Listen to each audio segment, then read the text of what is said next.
कहिए बाबा से कि ये 10 गो रुपया दी ना तो दिक्कत हो जाई। उनका पोतवा के नाम धो धो के नू उनका पोतवा के नाम धो धो के गई है बबीतवा कहिए कि 10 गो रुपया दो ना तो कह दिए कि ये बाबा बिहान से अइबो ना करेम सन।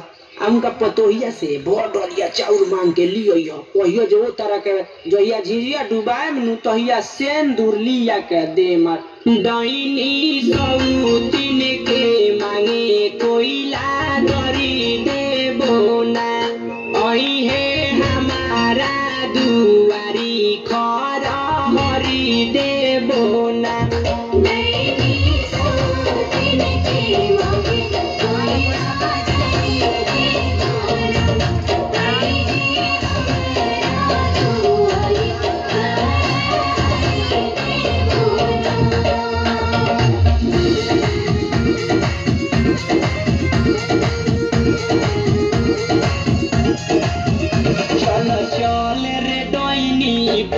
आपन बेटावा खोई है बरम तर